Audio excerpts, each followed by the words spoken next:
Welcome to Judas Freak Show. I hope you're excited to get some wonderful Mardu Aristocrats going on the battlefield. But let's start off with the stars of the show, and that is going to be Judith and Heroic Reinforcements. These cards make this deck shine. We'll start off with Judith. So other creatures you control get +1/+0. Then whenever a non-token creature you control dies, Judith deals 1 damage to any target. Judith is a wonderful card for this deck. It really allows us to kind of swing into some of these cluttered board states.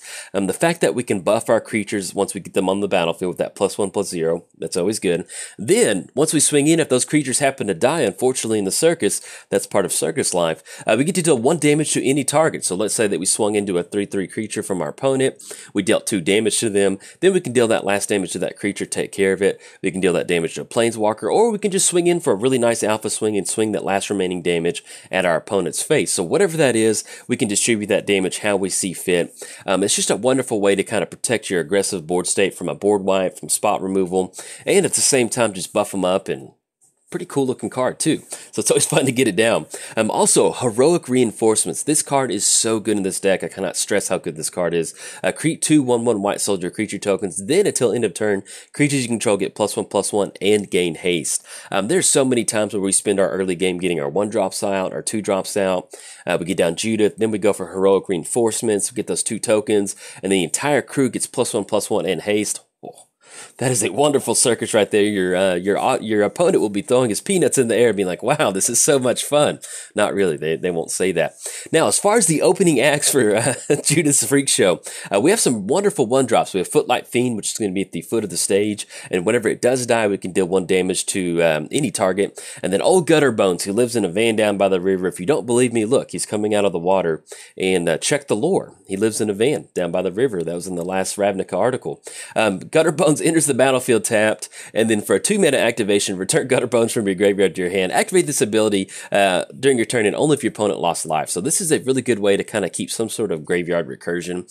If you're thinking about building this deck and you want to throw in something like Costly Plunder, some sort of sacrifice card draw element, you could certainly throw this in there.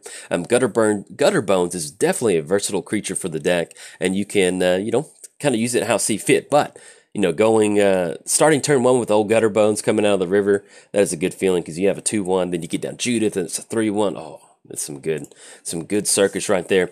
And of course, the opening act is going to be Fireblade Artist. Haste at the beginning of your upkeep. You may sack a creature. If you do, you can deal 2 damage to target opponent or a planeswalker.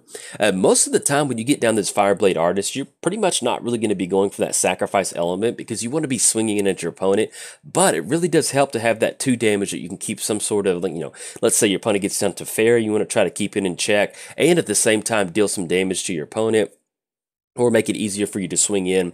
It's a wonderful way to start sacrificing some creatures and keep things in check. And plus, you go Gutter Bones on turn 1, you go Fireblade Artist on turn 2, Judith on turn 3, Heroic Reinforcements. Beautiful circus. Yeah, but Fireblade Artist, I really like him. Plus, his art's pretty wild. He's got those double swords.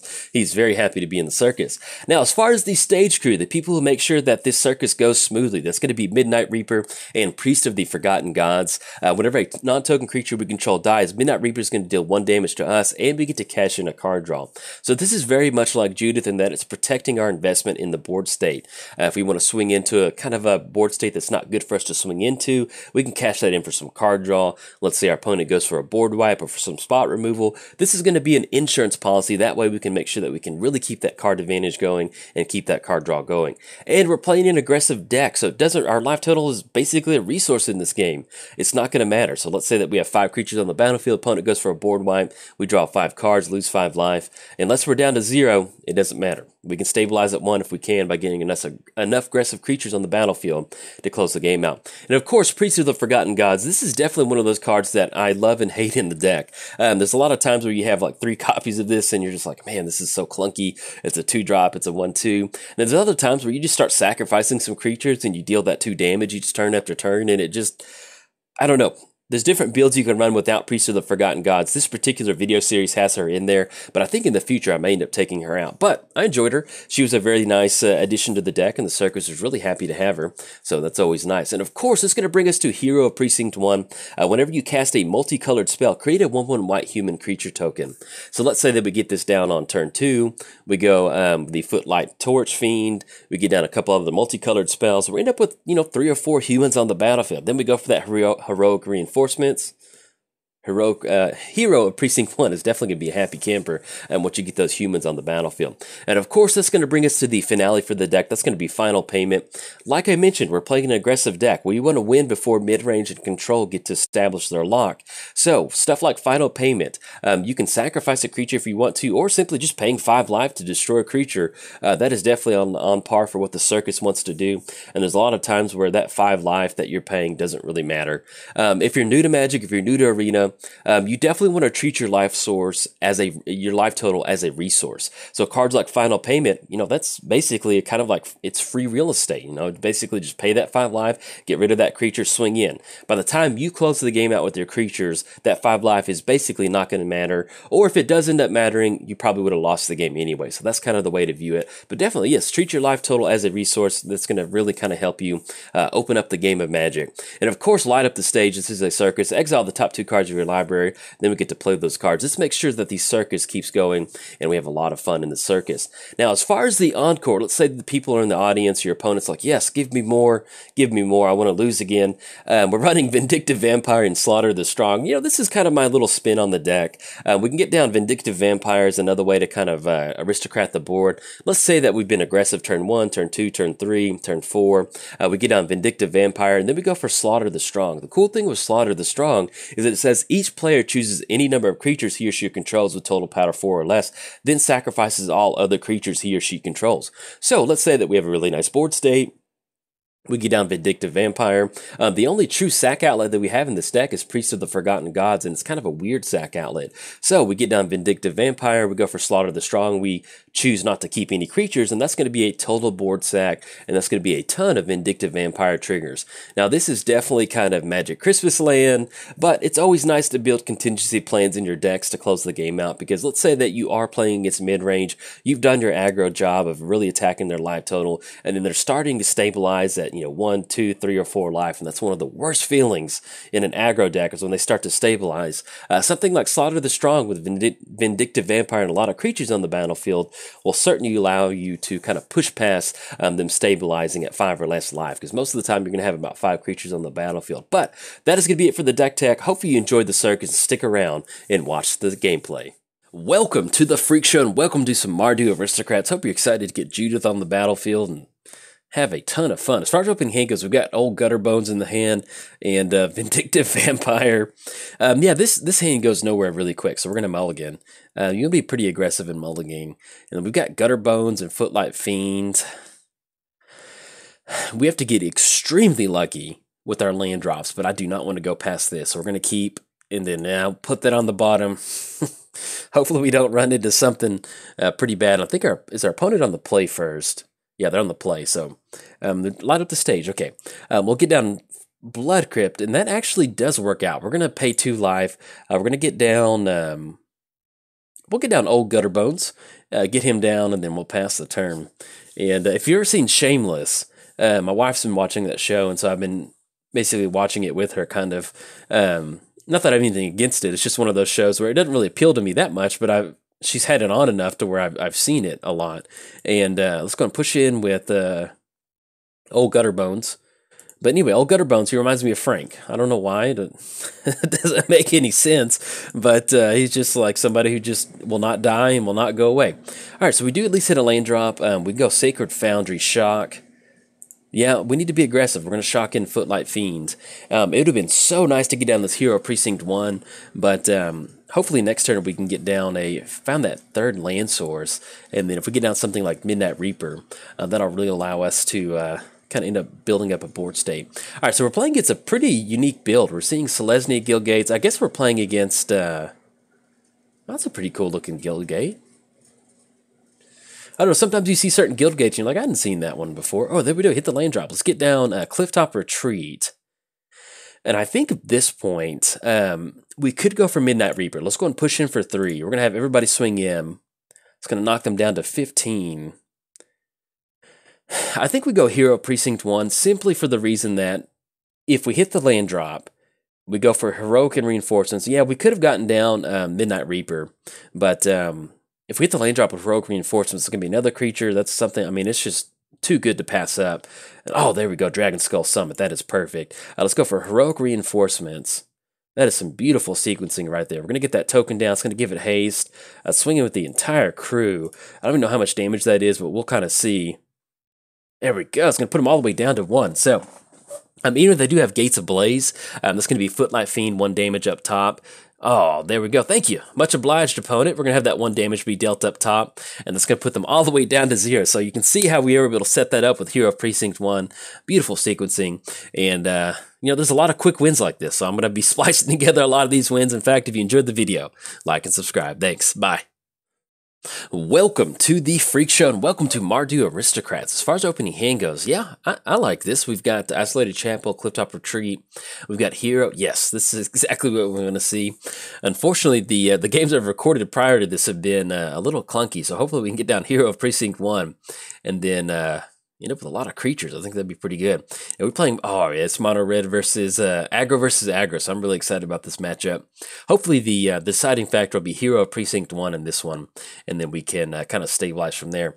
Let's lead off with Clifftop Retreat. Yeah, I think that's good. Yeah, we'll lead off with Clifftop Retreat. Either way, if we need to get down Footlight Fiend or we can go for Fireblade Artist, we'll see what we draw into. Is a little bit of a slow start having 2 of those check lands in our opening hand, but we'll certainly welcome the 2 check lands of different colors. We'll take that. Now, with the Fanatical Firebrand, one thing that we do have to watch out for is that they can activate that to deal 1 damage at instant speed. So that will definitely take care of Footlight Fiend as soon as we get it down. Ooh, Godless Shrine. Doing a shock right now. To get down Fireblade Artist, yeah, I think I kind of like that. In the world of 1/1s and 1/2s, the 2/2 is king. So let's go and pay 2 life, have that come into play. We could try to set up a Hero Precinct 1, but I feel like that's going to be. They've got 2 cards in hand. I feel like this is going to eat a piece of removal, but now that I'm thinking about it, we have a ton of multicolored cards in our hand. I think this is a line of play worth exploring. So we're going to get down Hero of Precinct 1. If they've got some spot removal, if they want to go double Fanatical Firebrand, they certainly can't. Yeah, they've got Lightning Strike. I figured they had something, but that line of play is always worth it to go for it if we can get it to work to where you end up with a bunch of tokens. So that happens. We'll get down, it was worth going for at least. So we'll get down Isolated Chapel. We'll go for Fireblade Artist. Yeah, I like that. We'll go for Fireblade Artist. I'm not entirely sure if we want to get down Midnight Reaper just yet. Let's get down the Footlight Fiend. And then I think at this point we just hold back. No attacks. If we hit the land drop next turn, even if it's a shock land or something, we might end up shocking it down to go for heroic and reinforcements. Getting those hasty options on the battlefield is really crazy. It leads to some really wild turns sometimes. Do we want to sacrifice a creature? I think we'll just kind of hold off and see if we hit the land. Oh, we do. Let's get down Clifftop Retreat. And since we've got double heroic reinforcements, that's what the game plan is right now. So we're going to get this down. This is such a strong card, especially in 1 versus 1, best of 1 arena like this. And you can see we're just making your 2/2 a 2/2 now, a 3/3, 2/2. We can just basically swing in unchecked on this one, and that's exactly what we're going to do. So we got 4 attackers swinging in. Even once we get down Judith, there's some sort of board wipe of Judith. We'll have that 1 damage being dealt up top. And if they want to start cracking some of these firebrands to get rid of some of these tokens, they can, but we're even looking at another heroic reinforcements next turn, especially if our opponent gets a little bit aggressive and decides to swing into the red zone too. So we'll definitely be able to kind of, I think we might be able to close the game out if we just go with this heroic reinforcements. That's going to put us down to 7. Yeah, because that's going to be 3, 4, 5. We'll see what they're going to go for. Wizard's Lightning, put us down to 4. So we end up going for heroic reinforcements. It's going to be 1, 2, 5.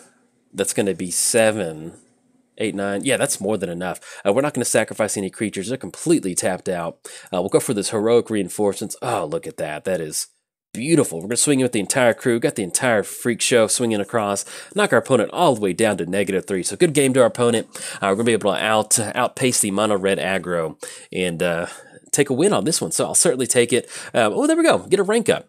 With this Mardu deck, there's a lot of times where we just don't really... we win really quick manner, so I'm just going to kind of splice together a lot of these videos where you can kind of see what the deck is trying to do. So anyway, I'll see you in the next game. Bye. Welcome to the Freak Show. We got Tezzeret versus Tezzeret. Hope you're excited for some Mardu Aristocrats. As far as our opening hand goes, we've got Gutter Bones. Fireblade, yeah, I like this. We've got Heroic and Reinforcements. We'll keep on this one in a heartbeat. Unfortunately, we don't have any way to get down old Gutter Bones, but let's lead off a Dragon Skull Summit, and then we'll quit past the term. I don't know why, I've been calling Gutter Bones old Gutter Bones, and it just makes me laugh thinking about, like, 'cause, you know, skeletons, they always come back in Magic and stuff, and do you want to swing in with Fireblade Artist? I think that sounds pretty good. That does force us to shock in Blood Crypt. Yeah, let's go for it. We're aggressive. Let's go and pay 2 life. Let's go for Fireblade Artist. We want to get the clock going on our opponent as quickly as possible. Let's go and swing it for 2, then pass the turn. So that's going to put us on either an active Dragon Skull Summit or a Clifftop Retreat for next turn, which is perfectly fine. But yeah, with the Gutter Bones, you know, he always comes back, and I just love thinking about the city of Ravnica staring at old Gutter Bones and being like, oh, he's coming out of the water again. We're not going to sacrifice a creature. We'll get down Clifftop Retreat and go for Gutter Bones. Get down old Gutter Bones. Get down Priest of Forgotten Gods. And then we're doing this main phase that way. We don't, if they want to burn a counterspell on one of these or something like that, they certainly can. That way we don't have to worry about some sort of counter trip. So let's go and swing in with Fireblade Artist. Almost called him Blood Artist. Man, this deck would... this deck would do good with Blood Artist in here. My goodness, this would be insane. All right, opponent's going to go for the Fungal Infection. It's going to get -1/-1, and we're going to get funged. Get fungled on that one, so unfortunately that happens. But with Priest of the Forgotten Gods, what we can do is we can go for Heroic Reinforcements. That'll allow us to end up with some... might be running into a counter spell. We'll kind of see. So we get down Footlight Fiend.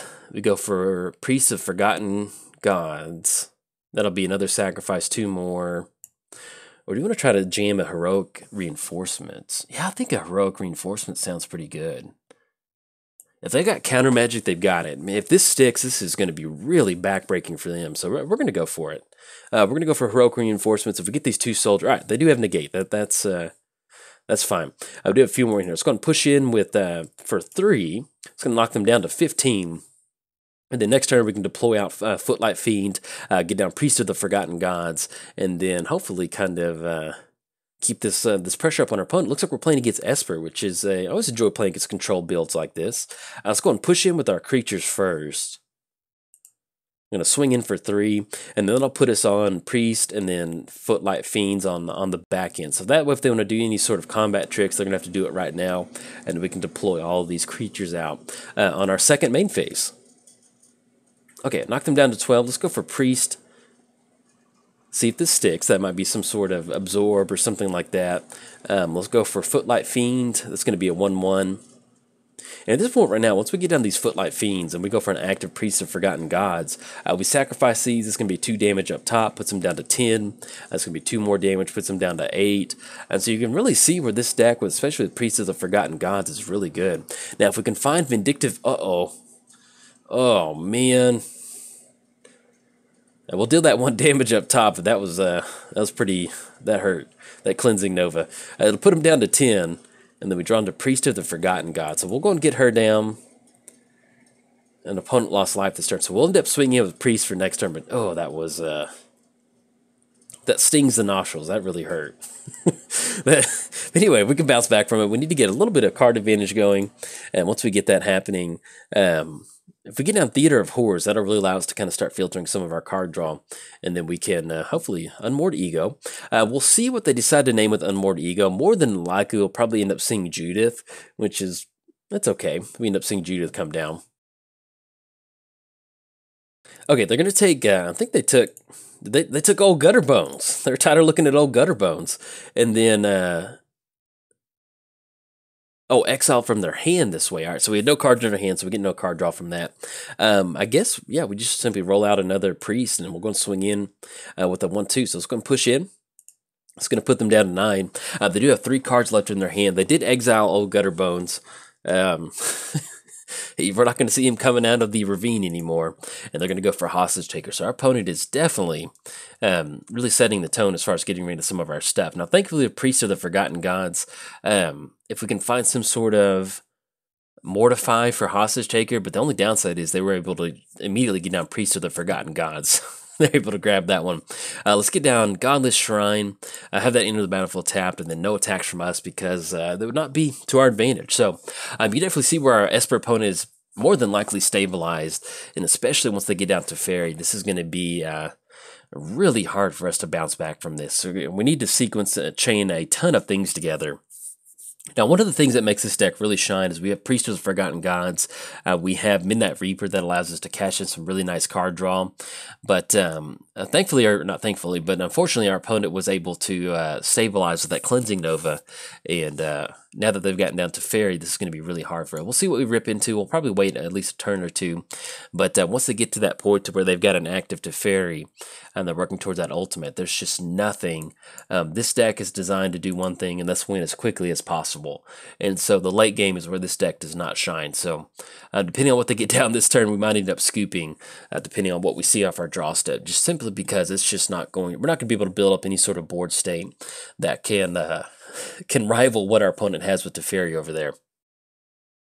Okay, that's going to knock us down to 14, and then we draw into Judith, which is, it's something.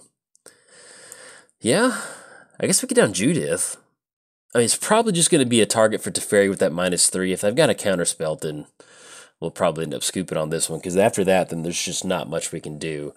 We'll see what else they have, but yeah, once we get down Judith, yeah, Mortify on Priest of the Forgotten Gods, and then probably going to see, didn't see another Mortify. It seems like they would, you want to get Judith off the battlefield, because we can deal 1 damage to any target, but they're probably going to use that, no, they don't use the -3 either.